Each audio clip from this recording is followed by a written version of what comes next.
श्री स्वामी समर्थ.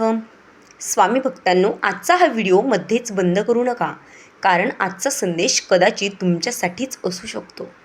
प्रत्येकाच्या मनात एक अशी इच्छा असते जी तो कोणालाही सांगत नाही.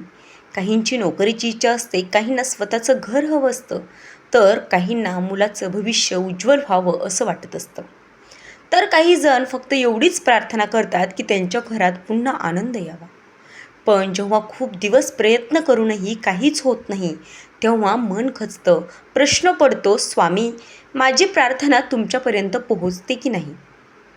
भक्तांनो, लक्षात ठेवा, स्वामी समर्थ कधीही भक्तांची प्रार्थना दुर्लक्षित करत नाहीत. ते योग्य वेळेची वाट पाहतात. आजची कथा आहे सागर नावाच्या एका तरुणाची.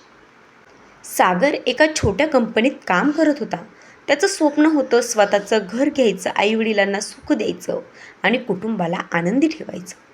तो रोज स्वामी समर्थांच्या फोटोसमोर बसून एकच प्रार्थना करायचा, स्वामी, माझी ही एकच इच्छा पूर्ण करा.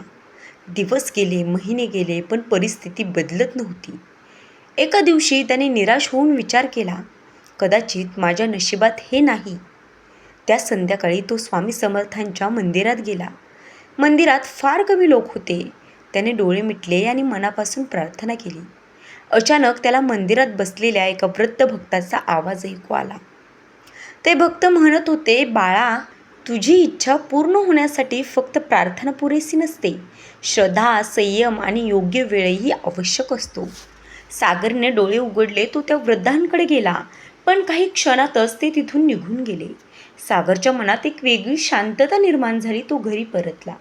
त्या रात्री त्याला एक विलक्षण स्वप्न पडलं. स्वामी समर्थ त्याच्याकडे पाहून हसत होते आणि फक्त एवढंच म्हणाले, तुझी इच्छा माझ्यापर्यंत पोहोचली आहे. योग्य वेळ जवळ आली आहे. सागर दचकून उठला. त्याला समजत नव्हतं हे स्वप्न होतं की स्वामींचा संकेत. पण दुसऱ्या दिवशी सकाळी त्याच्या आयुष्यात अशी घटना घडली ज्यामुळे त्याचा स्वामी समर्थांवरील विश्वास कायमचा दृढ झाला. दुसऱ्या दिवशी सकाळी सागर नेहमीप्रमाणे उठला, पण आज त्याच्या मनात निराशा नव्हती, एक वेगळीच आशा होती. रात्री पडलेलं स्वप्न त्याच्या मनातून जातच नव्हतं. तुझी इच्छा माझ्यापर्यंत पोहोचली आहे, योग्य वेळ जवळ आली आहे, हे शब्द त्याच्या कानात सतत घुमत होते. तो नेहमीप्रमाणे कामावर गेला. काम सुरू करून अवघा 1 तास झाला असेल. तेवढ्यात कंपनीच्या मॅनेजरनं त्याला केबिनमध्ये बोलावलं. सागरच्या मनात विचार आला की काही चूक झाली का? तो शांतपणे आत गेला. मॅनेजर हसत म्हणाले, सागर, तुझ्या प्रामाणिक कामामुळे कंपनीने तुला नवीन प्रोजेक्टची जबाबदारी देण्याचा निर्णय घेतला आहे. सागरला विश्वासच बसत नव्हता. त्याच दिवशी त्याचा पगारही वाढवण्यात आला. घरी जाताना त्याने सर्वप्रथम स्वामी समर्थांच्या मंदिरात जाऊन नमस्कार केला आणि तो म्हणाला, स्वामी, ही फक्त सुरुवात आहे का? तेवढ्यात मंदिरातील पुजारी त्याच्याजवळ आले आणि ते म्हणाले, बाळा, स्वामी जेव्हा कृपा करतात तेव्हा ती हळूहळू उलगडत जाते. पहिल्याच दिवशी सर्व काही मिळालं तर माणूस स्वामींना विसरून जाईल. हे ऐकून सागरच्या डोळ्यात अश्रू आले. तो शांतपणे घरी परतला. काही आठवड्यानंतर त्याने अनेक वर्षांपूर्वी घरासाठी केलेल्या कर्जाचा अर्ज पुन्हा भरला. त्यावेळी त्याला वाटलं, जे होईल ते स्वामींच्या इच्छेने होईल. 2 दिवसांनी बँकेतून फोन आला. सागर थोडा घाबरला. त्याने फोन उचलला. समोरून आवाज आला, अभिनंदन, तुमचं गृह कर्ज मंजूर झालं आहे. सागर काही क्षण शांतच राहिला, कारण खूप वर्षापासूनची त्याची इच्छा आता कुठे मार्गावर होती. त्याच्या डोळ्यात आनंदाश्रू आले. त्याला मंदिरातील स्वप्न आठवलं. योग्य वेळ जवळ आली आहे.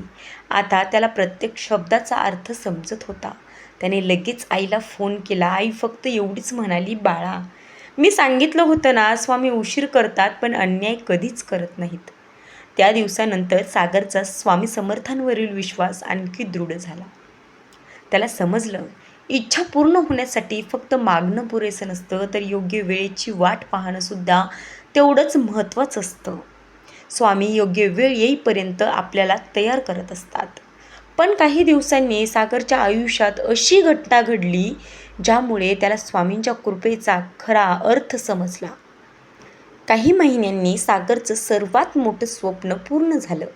त्याने स्वतःच्या घराची चावी हातात घेतली. घरात प्रवेश करण्यापूर्वी त्याने सर्वप्रथम स्वामी समर्थांचा फोटो हातात घेतला.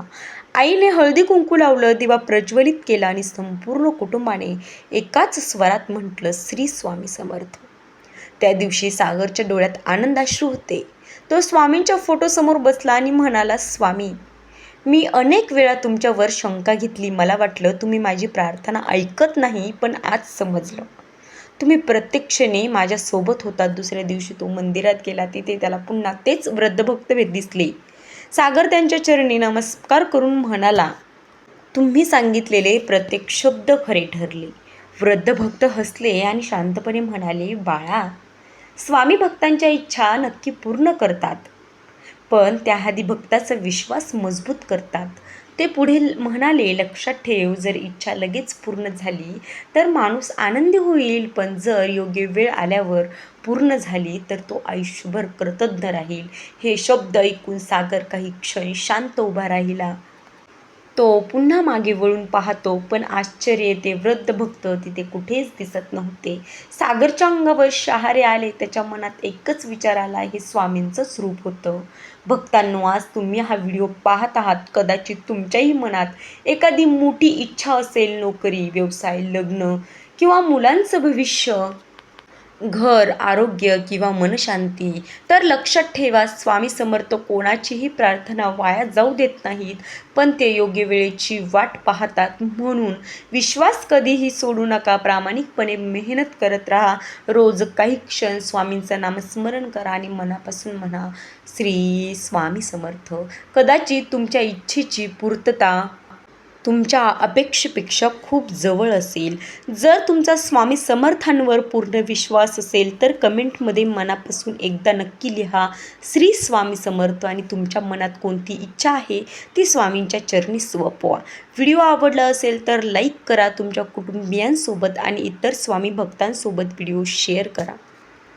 आणि अशाच स्वामी समर्थांच्या प्रेरणादायी कथा आणि भक्तिमय संदेशांसाठी आपल्या चॅनलला सबस्क्राईब करून बेल आयकॉन नक्कीच दाबा. स्वामी तुमच्या सर्व मनोकामना योग्य वेळी पूर्ण करो. श्री स्वामी समर्थ. जय जय रघुवीर समर्थ. परत एकदा व्हिडिओ आवडला असेल तर लाईक करा, शेअर करा आणि चॅनलला सबस्क्राईब करा. भेटूयात अशाच एका उद्याच्या व्हिडिओमध्ये. तोपर्यंत धन्यवाद. श्री स्वामी समर्थ. जय जय स्वामी समर्थ. तुमच्यावर आणि तुमच्या कुटुंबियांवर स्वामींची कृपा सदैव राहो हीच स्वामींच्या चरणी प्रार्थना.